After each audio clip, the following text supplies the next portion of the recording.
Good afternoon, everyone. Thank you for joining us for the last webinar in our 2023 fall series. This webinar, titled Climate Change and Vector-Borne Diseases, Addressing Local Climate Projections by Enhancing Surveillance Tools, is brought to you by the Canadian Public Health Association through the Infectious Disease and Climate Change Project. Our webinar series aims to explore current and emerging infectious disease and climate change topics to share knowledge, research, and best practices. My name is Maddie Schuler, Project Officer with CPHA, and I will be the moderator for today's webinar. Before we begin, we want to acknowledge that the Canadian Public Health Association's office is situated on the ancestral and unceded territory of the Algonquin Anishinaabe. They have been the guardians of this land for a millennia, and we are grateful for the example their stewardship provides. CPHA is committed to working with all First Nations, Inuit, and Métis peoples and their governments in realizing meaningful truth and reconciliation. I wanted to take a quick minute to show you all some of the winning posters from CPHA's Infectious Disease and Climate Change Grade 6 poster contest, and these were from last year. So this contest is an opportunity for teachers and students to learn more about climate change and the impact it is having on the spread of infectious disease like Lyme disease and West Nile virus in our communities. And we've now officially launched the 4th iteration of our contest. So grade 6 students across Canada currently are being invited to submit a hand-drawn poster to bring attention to a climate-sensitive infectious disease for a chance to win an iPad and other great prizes. So you can see all winning posters from all iterations of our contest, teacher resources, and contest details at cpha.ca/contest. A few quick housekeeping notes. If you have any questions for our presenters today or technical difficulties, please type them into the Q&A box at the bottom of your screen. And after the presentation, I will read out the questions and our presenters will have the opportunity to answer them. And we do strongly encourage attendee participation. Secondly, our webinar is being recorded and will be made available on CPHA's YouTube channel a few days after the end of this presentation, and presentation slides will also be circulated. Lastly, we would love to get your feedback, so after the webinar, please fill out our 5-minute survey, which will open automatically in your browser once you close Zoom. Now, I would like to introduce our speakers for today's webinar. Monica is an epidemiologist at the region of Waterloo Public Health and Paramedic Services. She completed her Master in Public Health at the University of Guelph. In her current role, she is responsible for maintaining up-to-date epidemiological information to support the surveillance of various public health activities. Monica's work in developing the infectious disease surveillance tool plays an important role in addressing and mitigating infectious disease threats in the region of Waterloo.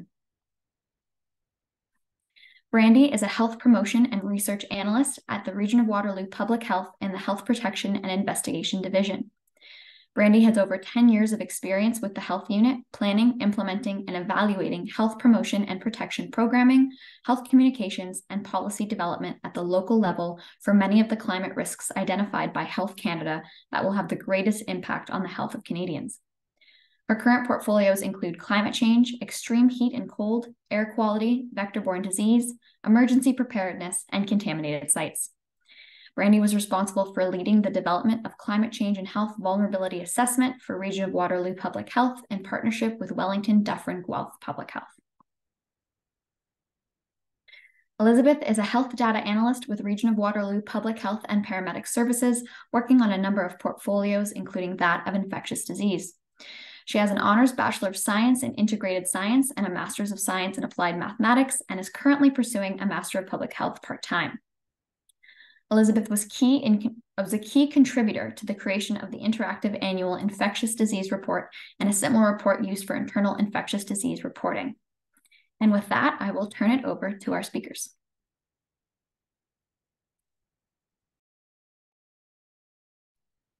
Okay, so I'm just going to share my screen. All right, good morning, everyone. Can we just get a nod that you can see my screen? Or a yes, Maddie? Looks great. Great. Okay, good morning, and thank you very much for having us here today to talk about how climate change and vector-borne diseases present themselves in Waterloo Region and how we are addressing climate projections by enhancing our surveillance tools at Region of Waterloo Public Health. Before we get started, I'd like to do a land acknowledgement as well for myself and my fellow colleagues presenting with me today. We'd like to acknowledge that the land on which we gather here today is part of the treaty lands and territory that is the traditional, current, and future home of many First Nations, Inuit, and Métis people.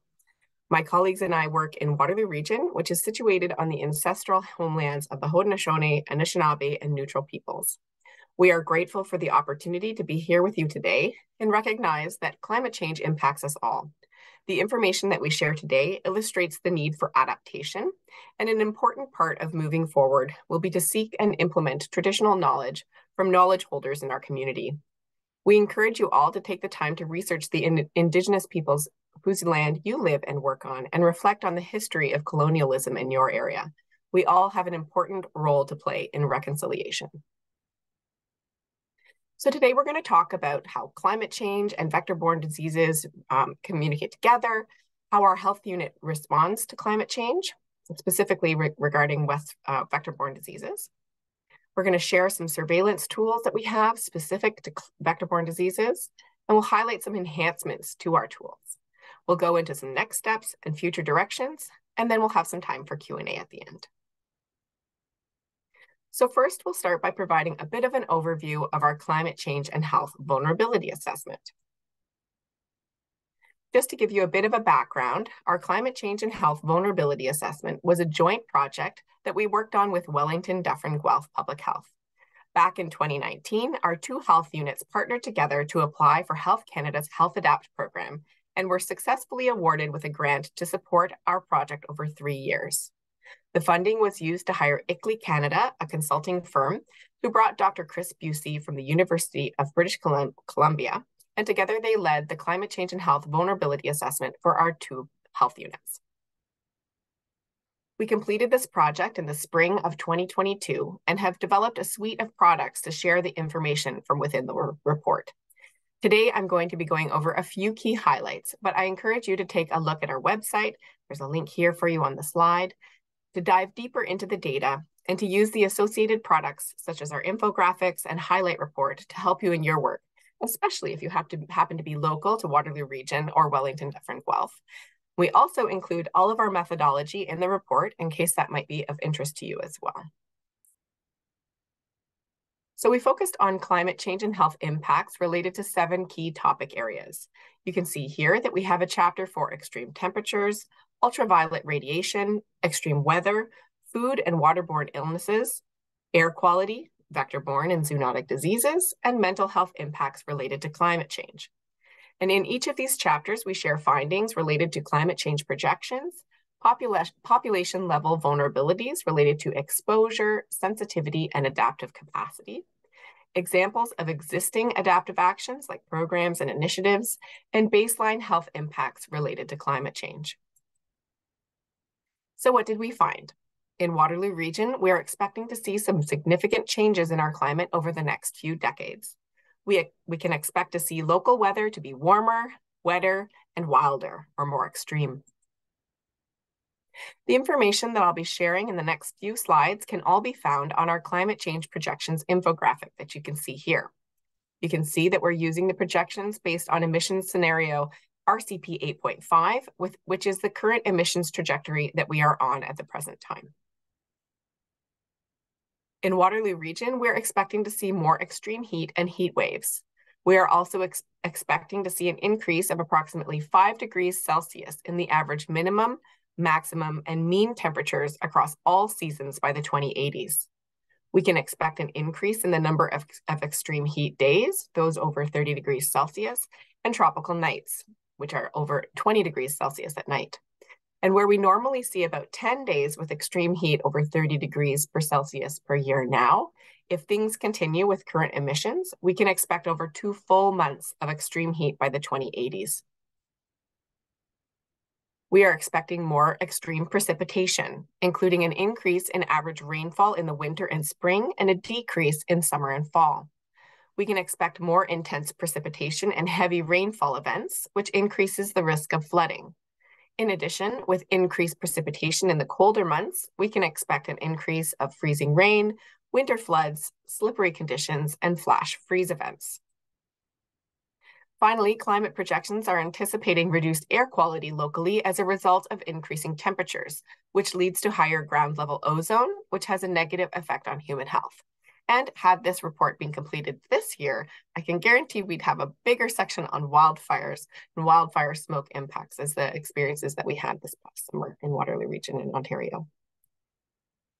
So now I'm going to focus in on the 8th chapter of our report, which is why you have a little 8 here, and that is vector-borne and zoonotic diseases. Note that this chapter has an amendment, which can be found on our webpage, and all of the charts shared today with green highlights have been updated since publication. Climate change is already altering human exposure to vectors capable of transmitting infectious disease to humans across Canada. And just as a little reminder, zoonotic disease refers to infectious diseases that are transmitted from animals to humans, and vector-borne diseases are those zoonotic diseases, or zoonoses, that are transmitted by arthropod vectors, for example, ticks and mosquitoes, that can transmit infectious diseases between hosts. So for example, a mosquito can transmit West Nile virus from a bird to a human. And this presentation is going to be focusing in on West Nile virus and Lyme disease and how they present themselves in Waterloo Region, how our health unit is responding to the changing presence of these illnesses due to climate change. So let's talk about how climate change impacts vector-borne diseases. The distribution and abundance of vector-borne and zoonotic diseases will be altered by climate change through several mechanisms. As the climate warms, ecosystem conditions change, creating opportunities for vectors to inhabit regions where those vectors did not previously exist. In addition, changing ecosystem conditions may increase the number of pathogens or vectors that are already present in a region. And then we have changes in human activities. So for example, warmer conditions may lead to spending more time outdoors, or perhaps new residential developments may be placed adjacent to vector-friendly ecosystems, and these may modify our existing interaction with vectors. In Waterloo Region, temperature is expected to increase, resulting in warmer winters that may allow for certain vectors to withstand our not-so-harsh conditions and continue their seasonal development cycles, like overwintering. Precipitation is expected to increase in the spring and fall, and extreme rainfall events may pose risks for growth of mosquito populations in the summer months if stagnant water is allowed to accumulate following extreme rainfall. And the mosquitoes responsible for West Nile virus and the ticks responsible for Lyme disease are expected to increase their range across southwestern Ontario and further north across the province under all future climate change scenarios, as the climate change increases their climatic suitability for the survival of these vectors. So let's focus in on West Nile virus. West Nile virus is a mosquito-borne illness often spread by the Culex group of mosquitoes, and it's found in birds, for example, crows, ravens, and jays, and carried by infected mosquitoes. People can become infected when bitten by a West Nile virus infected mosquito, or if they receive a blood transfusion from an infected person. West Nile virus is typically present in the summer and fall across most of Ontario, including Waterloo Region. And symptoms are typically mild and flu-like. However, in less than about 1% of infected people, they may develop more severe symptoms like encephalitis or paralysis. West Nile virus is tracked by testing mosquito pools for positive cases of mosquitoes with West Nile virus and by tracking case counts of West Nile virus in the human population. In Waterloo Region, human cases of West Nile virus are low. From 2008 to 2018, we had a cumulative case count of 14, with 5 of those cases appearing in the final year of 2018 in this chart, resulting in an age-standardized incidence rate of 0.93 cases per 100,000 people. And this number continues to be low and consistent with provincial trends currently. Now, I'm sharing data with you from our Climate Change and Health Vulnerability Assessment, which was a snapshot in time. And really, it was a massive undertaking. And although this was published in 2022, only a year ago, some of the data was compiled from earlier timeframes, like what we're sharing here. And this kind of data is great to share for baselines and to show trends from a point in time or to a point in time. But it really emphasizes how tools like the ones my colleagues are going to share with you in just a moment can really help with continuous data monitoring and surveillance. So let's move on to Lyme disease. Lyme disease is spread through the bite of a black-legged tick or deer tick infected with Borrelia burgdorferi bacteria. Not all ticks are infected with the bacteria, and a bite from an infected tick is not guaranteed to transmit the bacteria to humans. An infected tick must be attached to a human skin for 24 to 36 hours in order for the bacterium to be transmitted. Ticks cannot fly or jump, so they wait on low vegetation and attach to a host, like a human, that passes by. Typically, symptoms include fever, headache, chills, muscle and joint pain, swollen lymph nodes, and in some cases, a characteristic bullseye rash around the bite. And if this is left untreated, more severe symptoms can emerge that last from months to years and may include skin rashes, heart palpitations, arthritic symptoms, extreme fatigue, and central and peripheral nervous system disorders. Similar to West Nile virus, in Waterloo region, there has been a low incidence rate of Lyme disease. Between 2008 and 2018, region of Waterloo Public Health had a cumulative 51 cases of Lyme disease and the highest incidence rate of 2.12 age-standardized cases per 100,000 people in 2018. Prior to COVID-19, our health unit accepted ticks on a person for tick population surveillance. Approximately 25% of ticks submitted to region of Waterloo Public Health from 2012 to 2018 were black-legged ticks. Of those submitted, 25 were carriers of Borrelia burgdorferi, although most of those ticks were not actually locally acquired. You may be familiar with the Public Health Ontario Lyme disease estimated risk areas. I just thought this was a really good depiction of how this disease and this vector is spreading across Ontario. The first map on the left is from our report, is from 2016, and I just pulled this one from the website just this week from 2022, so even a year behind. And you can really see the dramatic changes that we're seeing across Ontario, Southern Ontario, and how this disease is changing from even just a few years, from 2016 to 2022. So definitely why we're focusing so much on surveillance of this now. So to reduce the risk of vector-borne diseases, Region of Waterloo Public Health conducts human case and vector surveillance, vector control, case management, and provides public education on personal protective measures. Our current response related to West Nile virus involves mosquito surveillance and control efforts, including setting and monitoring mosquito trapping sites, treating catch basins with larvicide, and following up with standing water complaints. In 2022, there were 16 mosquito trapping sites across the region. And trapping provides timely information on West Nile virus activity within the mosquito population and is an important part of our surveillance program. And no mosquito pools were testing positive for West Nile virus in 2022, so good news there. Larvicide is added to approximately 55,000 municipal catch basins in our area and over 140 standing water sites. For our education, we educate the community via presentations, brochures, web pages, social media, and we respond to many media requests.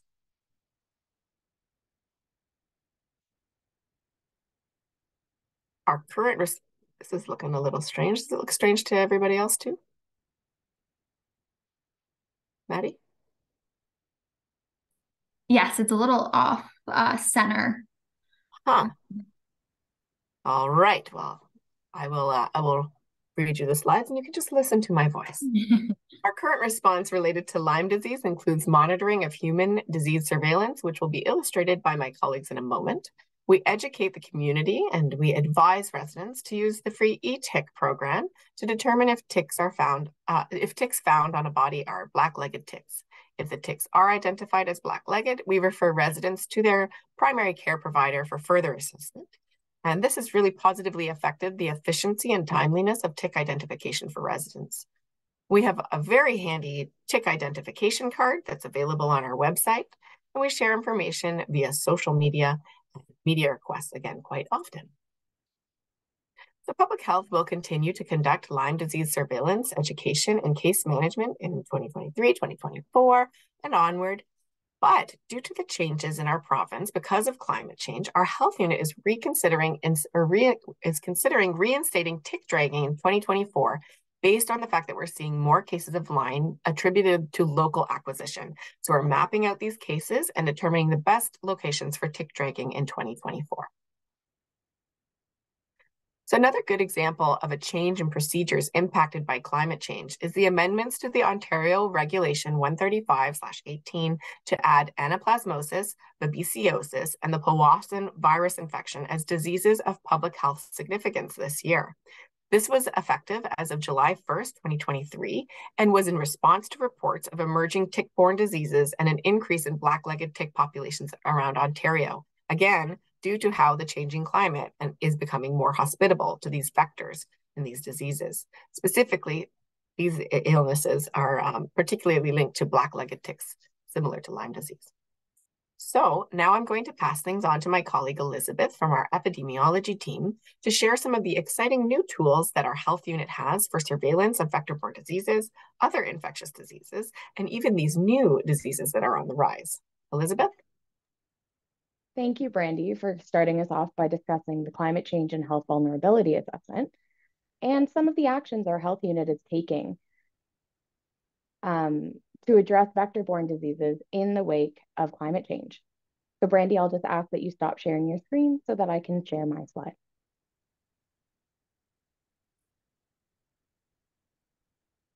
I'm not sharing. There we go. Better? Thank you.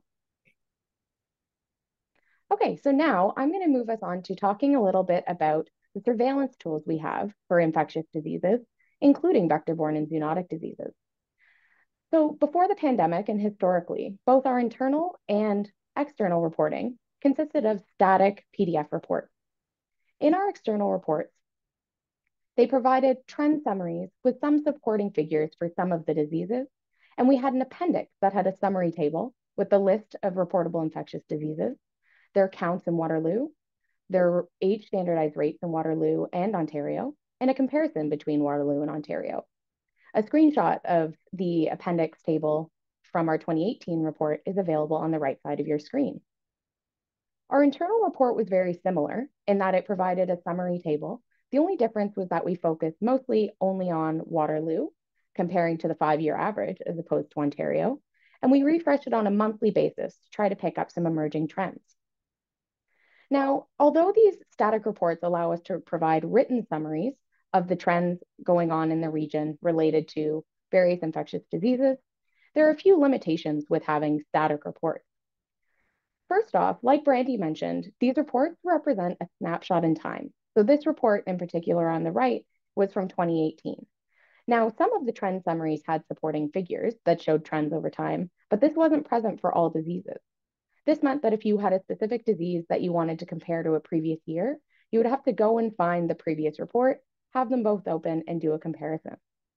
Additionally, if you wanted to make use of the data that was available in the summary table, you would have to make use of something like a web scraper or a PDF scraper to get the data out, which makes it very difficult to use the data on your own. So with some of these limitations in mind and our improved surveillance during the COVID-19 pandemic, for our 2022 report, our team decided to make some enhancements to make the report more interactive and easier to use for our end users. So this brought us to June 8th, 2023, where my team, the epidemiology and health analytics team at Region of Waterloo Public Health and Paramedic Services, launched our first ever Power BI annual infectious disease report to the public. The goal of this report was to make it interactive and easy for our public users to make use of. In a summary table like that was provided in the appendix of the static report, all the reportable diseases were included in that table. The only issue with this is that very often we have our own portfolios with diseases that we're specifically interested in, which means say you're only interested in Lyme disease or West Nile virus, you'd have to go through the table and specifically look at that line. We decided to make an improvement to that in that instead in our report, we allow you to choose the disease you're interested in looking at to see only the trends for that one. Additionally, we tried to make it easy to understand what the values were in these figures, as we are able to include informative tooltips, which I will demonstrate later, where if you hover over the point on the figure, it'll tell you the values at that point. Additionally, although right now it's still not very easy to get the data out of the report, for our next update, we plan on adding an open data option where the public can go to our open data portal and download all of the data that's used to generate the figures in the report so you can make use of it easily. Additionally, as you'll notice in the screenshot of our report on the right, we include the data for all years going back to 2013 for this report so that it's easy to understand the trends over time within one report instead of having to go find another version. We have an internal version of this report as well, which we enhance a little bit to have more granular data, and we refresh it on a more frequent basis so that we can adapt to emerging trends we see in the data. So now that I've talked about some of the reasons why we switched to this more interactive tool, I'm going to give you a bit of a demo of both the public tool, and I'm going to give you a sneak peek at what our internal reporting looks like. So as we'll be sharing these slides, I've included a link to our public report at the bottom of this slide. When you open up this link, it'll take you to the Region of Waterloo's webpage, where the annual infectious disease surveillance report is housed. When you open the link, you'll see some blurbs about what infectious diseases are, for those that might not be familiar, and a link to the list of reportable diseases in Waterloo Region. Following those summaries, you'll see the report itself, and then below, you'll see some links to other related pages on our website, and also some helpful tools provided by Public Health Ontario and the Public Health Agency of Canada. So if you wanted to make use of this tool, you could do so just in this page itself. But for the ease of sharing today, I'm just going to open it up in a new window. So when you open up the report, the front page is our trends by year report. As I mentioned, there's a slicer here where you can go and choose the disease you want to look at. So for the purposes of today's demo, I'm going to go search through and find Lyme disease. They're listed in alphabetical order to hopefully make it easier to help choose the disease that you're interested in. So on the home page, we're comparing the age standardized rate over years for Waterloo and Ontario. So in this case, we can see that the age standardized rate consistently from 2013 to 2022 in Waterloo has been lower than that of Ontario. And in both Ontario and Waterloo, we're seeing an increasing trend in the rates over time. As I mentioned, so that you don't have to guess what the values are based on the axes, you can hover over a point and a table will pop up showing you the values of each of the bars and the lines. So in 2022, there were 22 cases of Lyme disease in Waterloo. The age standardized rate in Waterloo region was 3.6 per 100,000 individuals. And in Ontario, it was 9.4 per 100,000 individuals. So this page gives a sense of the trends by year, but we also have a page that helps you look at the trends by age and sex. If you want to go to that page, you simply have to click on the tab at the top. When I select this tab, you'll notice that the disease selected stays Lyme disease. We made this happen so that it's easy that if you're focused on only one disease, you don't have to go back in and select the disease again. It'll be there for you. Additionally, although this page is focused on trends by age and sex, we also allow you to choose which year you want to see the trends for, so that if you wanted to compare 2022 to any of the other years, you can go in and select that. So the first image gives a sense, we're doing a comparison of Waterloo age-specific rates to Ontario's age-specific rate. And interestingly, in this figure, we can see that for Lyme disease, there was a spike in the 60 to 69 age group in both Waterloo and Ontario. And once again, you can hover over the point to see the values for that age group. In the second figure, we have a similar figure, but instead of comparing Waterloo to Ontario, we instead compare it to the 5-year average for that age group. So again, we can hover over and see the values. But what's interesting in this figure is that although we did see a spike in 2022 in the 60 to 69 age group, this spike wasn't present in the 5-year average, which might suggest that it's a new trend for 2022. And finally, we have the last figure that provides a comparison by sex over the years. So we're keeping consistent with other figures in that Waterloo is in blue and Ontario is in orange. But additionally, we now show that the solid lines with dots represent males and the dashed lines with triangles represent females. So in this figure, we can see that over time in Ontario, consistently, males have a higher sex-specific rate than that of females, but this trend is less obvious in Waterloo. So if you want to now see any information related to our data sources, our contact information, maybe some limitations of our data, or to see what the superscript 1 means associated with Lyme disease, you can go to our information page. So you can simply go there by selecting this information button. And when you open it up, it'll take you to a page that lists our data sources and when the data was pulled, our methodology for crude rates and age standardization, some limitations of the data, and the notes associated with all of the diseases. So you'll notice that the superscript 1 is because Lyme disease, West Nile virus, and the other diseases listed include both confirmed and probable cases, where other diseases we're reporting on, we only report confirmed cases. And finally, at the very bottom, we have our contact information. So this is what our public report looks like. But you might be thinking, if we're only refreshing this on an annual basis, how do we actually respond to emerging trends if we're only going to see them once a year? This is why we generated an internal version of this report that's refreshed on a monthly basis with more granular data so that we can respond quicker and see the trends on a more frequent basis. So this is our internal report. So as I mentioned, this is our internal report, so it means that this is not available publicly. So I have just filtered this down to only include vector-borne and zoonotic diseases. But you can imagine that this report would include all reportable infectious diseases in our region. So the front page is meant to be a key messages page where our users can go and see what's happened in the past month that's of interest. So the top tables give a sense of some of the diseases that might be of interest because their rates are significantly high, their rates are significantly low, they've had a large increase from the previous month, or they're a rare or newly reportable disease. So you'll notice babesiosis is listed in this table for newly reportable diseases, as Public Health Ontario announced them as newly reportable as of July 1st. One of the benefits of a tool like this is that we didn't have to wait until we had a case of babesiosis in order to make it so that our report was going to capture the data.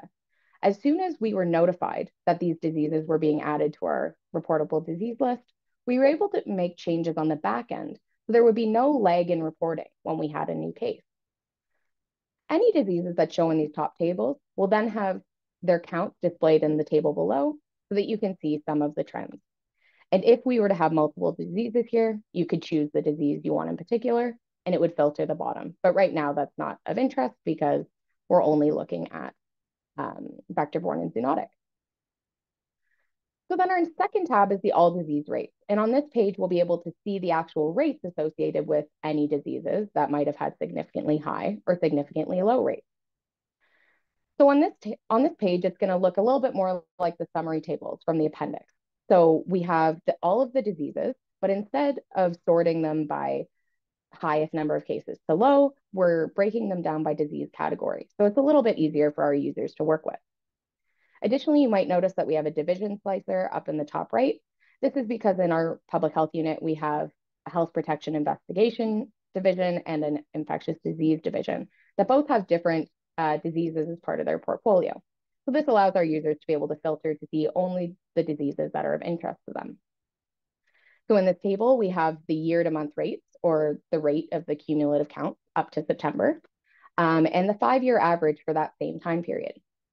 If the current year-to-month rate was significant and it showed up in the first page, the cell would have been highlighted in yellow and indicated with a star.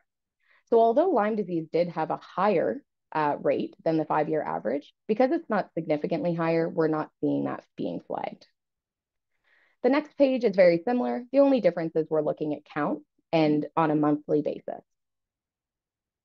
Now, the last two tabs are a little bit more similar to what we see on the public dashboard. We can choose the disease we want to look at, the year we want to see the monthly trends for on this case.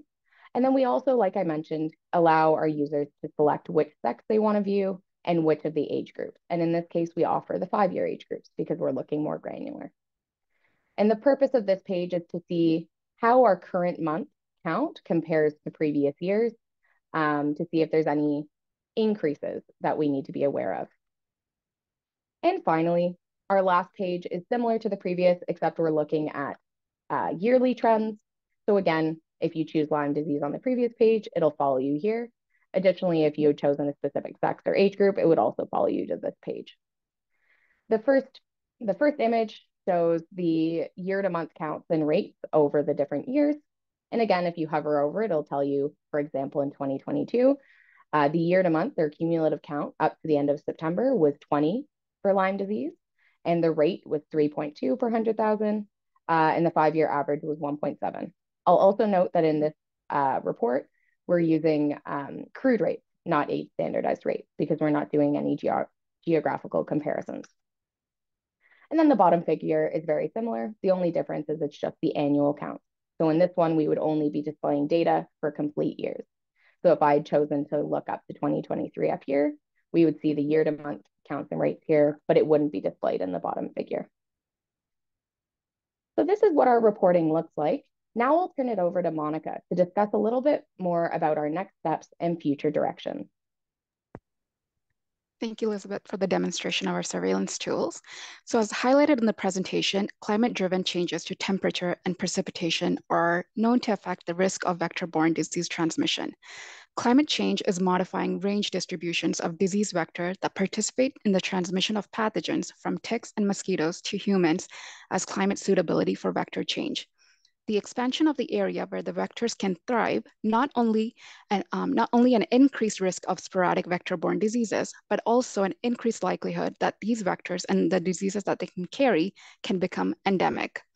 So in considering next steps and future directions, it's important to continue with monitoring of vector-borne diseases to observe and understand trends in the occurrence over time, particularly in response to climate change. This ongoing surveillance provides valuable insights into the patterns, dynamics, and changes related to vector-borne diseases, allowing a proactive and informed response to emerging trends. Further, climate variability and extreme weather events drive the increase in the frequency and intensity of vector-borne diseases. It acts as an important driver for spatial and seasonal patterns and year-to-year variations in incidence and longer-term shifts in population at risk. Given this relationship between climate change and vector-borne diseases, it's becoming more crucial to measure changes in temperature, precipitation, and other climate-related variables. Therefore, by integrating climate data from Environmental Canada, we can uncover the specific climatic factors contributing to the variations in disease occurrence. This knowledge is crucial for early detection and facilitating preemptive actions such as vector control measures and risk communications. And historically, public health management relied on notifiable disease reporting surveillance systems to monitor disease trends and inform prevention and mitigation measures. However, conventional surveillance systems often show delays in the reporting and analysis of the data and the communication of the results. To address the need for a closer to real-time surveillance of emerging issues, event-based surveillance systems can be used to identify emerging public health threats that are expected to occur with climate change.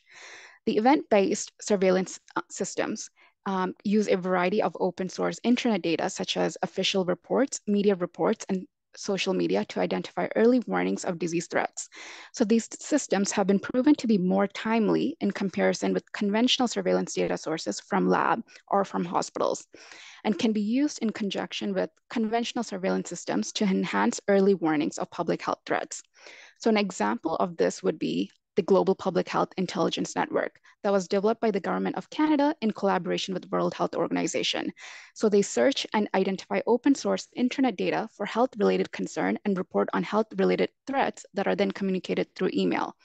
For instance, in response to reports of emerging tick-borne diseases and an increase in black-legged tick populations across Ontario, amendments to the Ontario Regulation 135/18 to add 3 new vector-borne diseases as diseases of public health significance was approved. So by leveraging this information through this resource, as Elizabeth mentioned, we were able to enhance our infectious surveillance tool to incorporate monitoring for these diseases at the local level.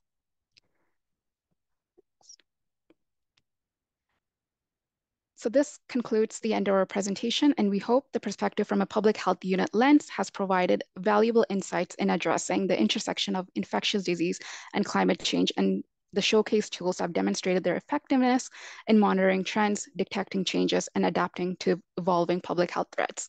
And thank you once again for your time. And before we end it off, I just want to say a huge thank you to a number of individuals that have contributed to the Climate Change and Health Vulnerability Assessment Report. Far too many to list everyone here, but we have tried our best to capture the many groups and organizations and individuals who contributed. So now we are happy to take any questions that you may have.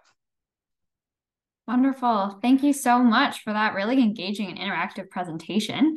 At this point, if anyone has any questions, please feel free to submit them using the Q&A feature.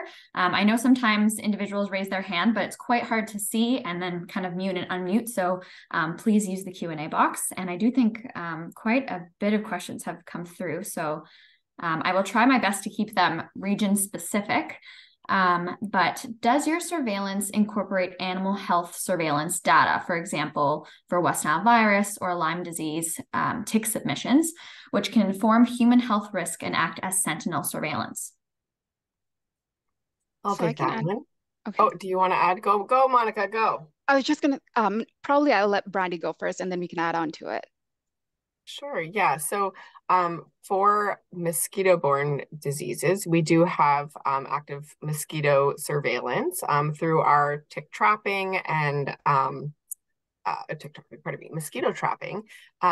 With the tick-borne diseases, that was my example of how we're reinstating tick dragging. So in the past, our region has been low for incidents of Lyme disease, but because we are seeing more prevalence of Lyme disease, and particularly those that are locally acquired from local ticks, now we're reinstating that the tick dragging to identify the Lyme in the population of the ticks in our area. So yes, so we have that already in state in a current process for mosquitoes, and we're reinstating that because we've done it in the past. I think during COVID, we kind of went down on that program aspect, but then now we'll be reinstating that in 2024 based on some mapping that we have for the current cases.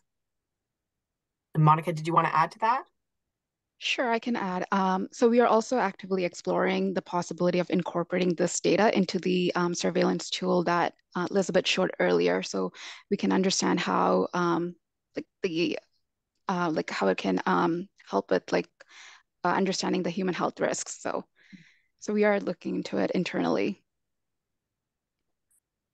Wonderful. And do all the different municipalities take part in mosquito surveillance?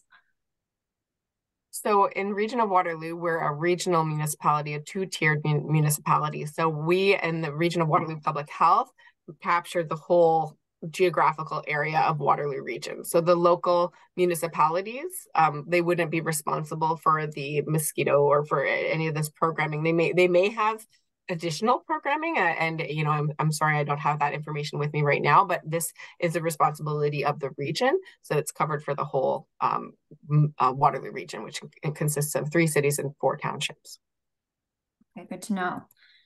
And one attendee is curious if there are any noticeable differences due to additional behavior change resulting from the pandemic, and would these changes be sufficiently significant to impact future trends? Behavior change, any noticeable behavior change resulting from the pandemic, would these changes be sufficiently significant to impact future trends? Well, I don't know. We would have to be monitoring that. So I'm curious to know what behavior change they're thinking of. Are people outside more? Are they those kind of things? So I think that those would be the kind of things we'd have to do more of surveys about to capture what behaviors have changed, but more importantly, it's people being outside, and so what protective measures are they taking, and where are we finding these vectors in our community, and providing information for how to protect yourself regardless of the impacts due to the COVID or whatnot. We haven't looked into that in our health unit, and if my colleagues are on the line and we have, then my apologies, but more importantly, we are seeing more prevalence of these diseases in our area and these vectors. And so it's important for us to focus on sharing information about protective measures and what to do if you have a bite and that kind of thing as public health. Mm-hmm. Yeah, just to add on to Brandy. So yeah, the COVID pandemic has prompted like significant behavioral change, especially at the very beginning in terms of like outdoor activities and travels. The trend is not quite clear, as Elizabeth showed in her demonstration of the annual infectious disease surveillance tool. You can see that in 2020, we did see a decrease in the Lyme disease cases, and that can be attributed to the implementation of the lockdown measures, but then afterwards it does increase. There is an uptick in it. So it's not quite clear, and it would require a thorough analysis and monitoring these diseases over time with the behavioral changes. No, absolutely. That makes sense. And I think COVID-19 prompted different behavioral change depending on the person as well, right? A lot of people stayed indoors. A lot of people decided, you know what, the only thing I can do is go outside. So a bit different for everyone, but thank you. Can you describe a bit further what specific climate indicators you think you would use in the future and how you would integrate this with Lyme disease case counts? For sure. So like some of the climate change indicators that we would include are like weekly average temperatures and also precipitation and rainfall against our case data, and seeing if there's a correlation between some of these indicators and also the disease. Like for instance, like if you could use this as an alert, see when there's an increase, and can help with our control measures. Wonderful. I'll also add on to, if you don't mind, that I think a lot of these are also things that we would want to consider internally as well first, because they're things that we haven't considered before. So anything like the suggested improvements, like the climate data, is something that we would consider internally first to ensure that it's something that's actually usable, because we may actually find there's not a strong enough correlation, although we know with increased precipitation and increased temperatures, it just might not correlate enough with case counts. And that's something we have to look at internally before we can use it in external reporting. Definitely. And how do you see surveillance data collected by numerous health authorities, departments, and through citizen science and Indigenous science being integrated into the tool, if at all?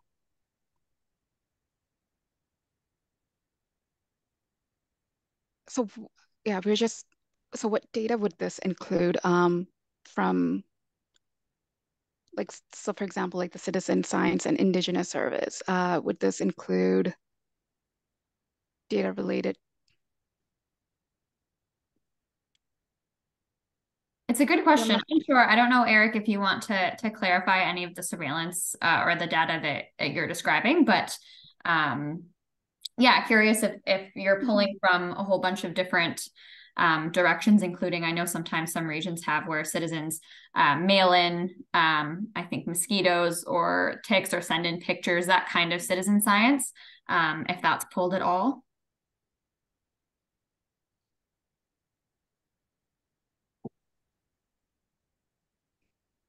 No, not, no, not, no, I don't believe so. No problem. No, good to know. Question for Elizabeth. Your slide showed an increase in Lyme disease over the years. There were also some dips in the graphs.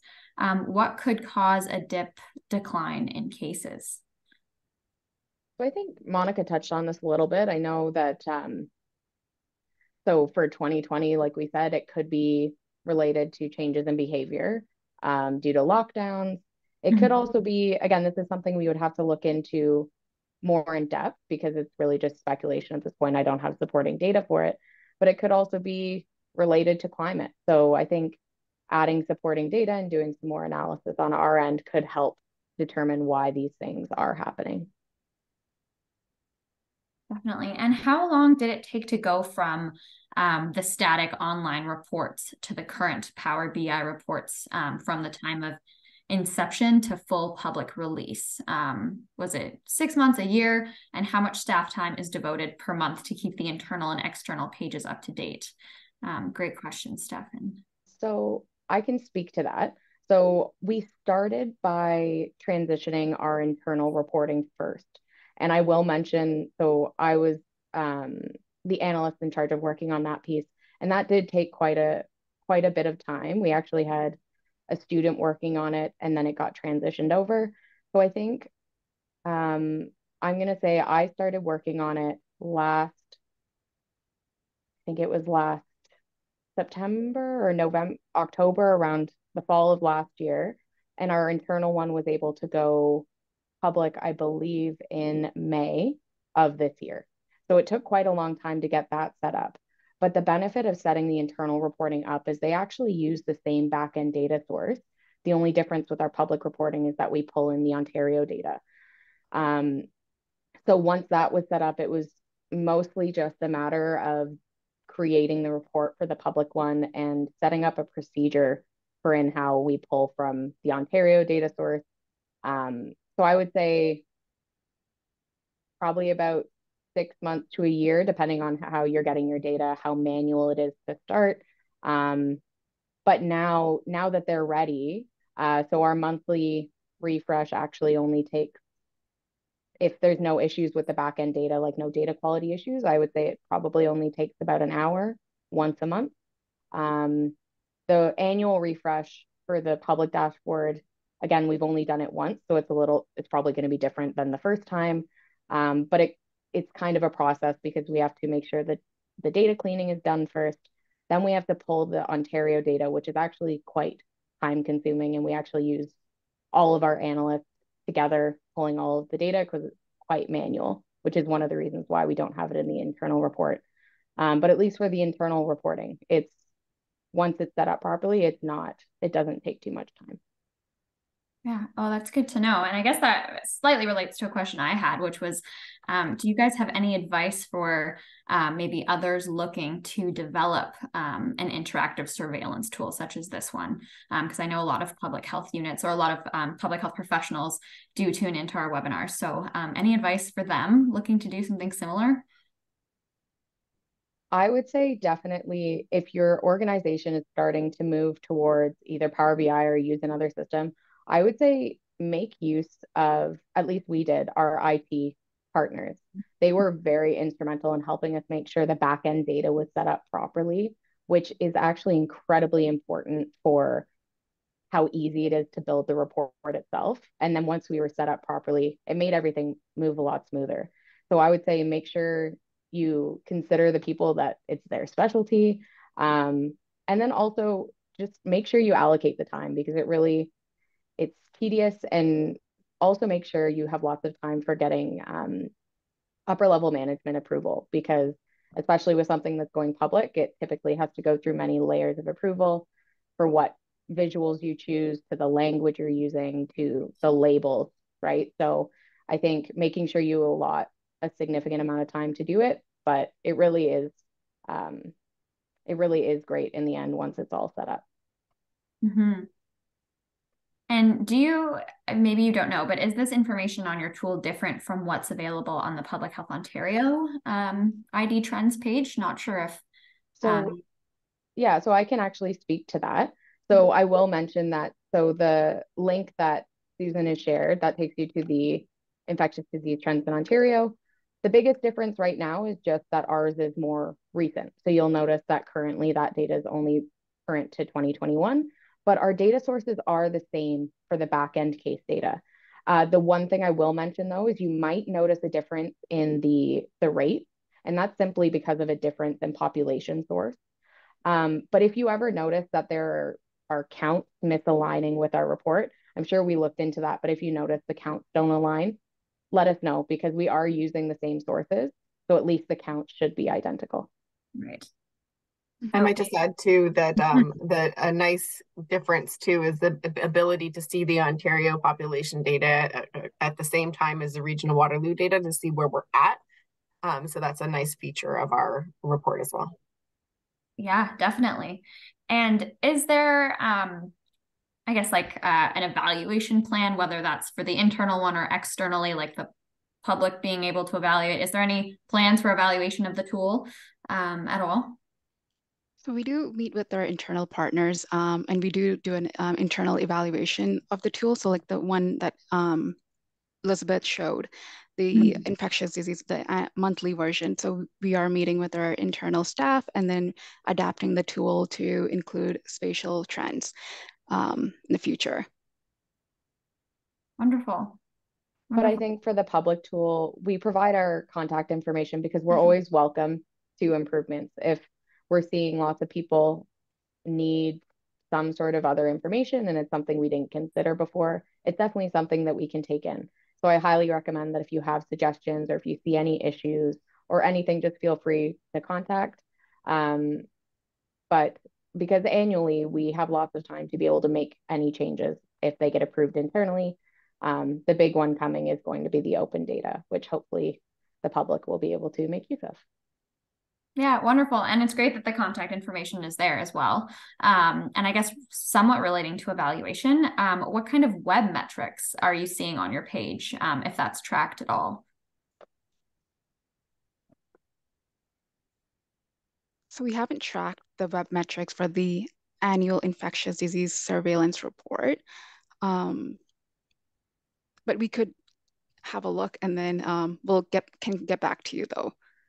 Yeah, no problem. No problem.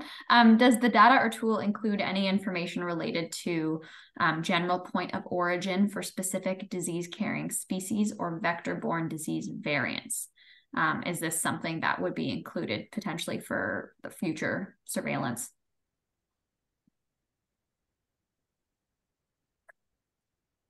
So it's not included in the public tool. I'm not sure. So one of the big things for our public tool is it needs to be quite like general so that it's not identifiable. It doesn't pose any risk of identifying individuals. So that is something we could potentially consider internally. But it's also, I don't know personally how it's tracked for some of the other diseases. Brandy might be able to speak to the vector-borne and zoonotic, but that at the moment, I'm not convinced we'd be able to share that publicly, but it is something we could potentially consider internally. Wonderful. Well, a lot of really great questions. Thank you so much for answering all of those. And I don't see any more coming up. So that does bring us to the end of our webinar today. I want to thank you all so much, our presenters specifically, for sharing your time and expertise and giving us a little sneak peek internally. That was really, really cool and different than anything we've done on these webinars. So a great way to end our fall series. And thank you to everyone who joined today. There are 2 more questions coming in. Nope, just well done and thank you. So wonderful, a great presentation. As a quick reminder, please don't forget to fill out our survey upon closing the webinar window. And I'm just wishing everyone a wonderful rest of 2023. Thank you for joining us. Thank you, everybody. Thank you so much for having us. Take care. Bye.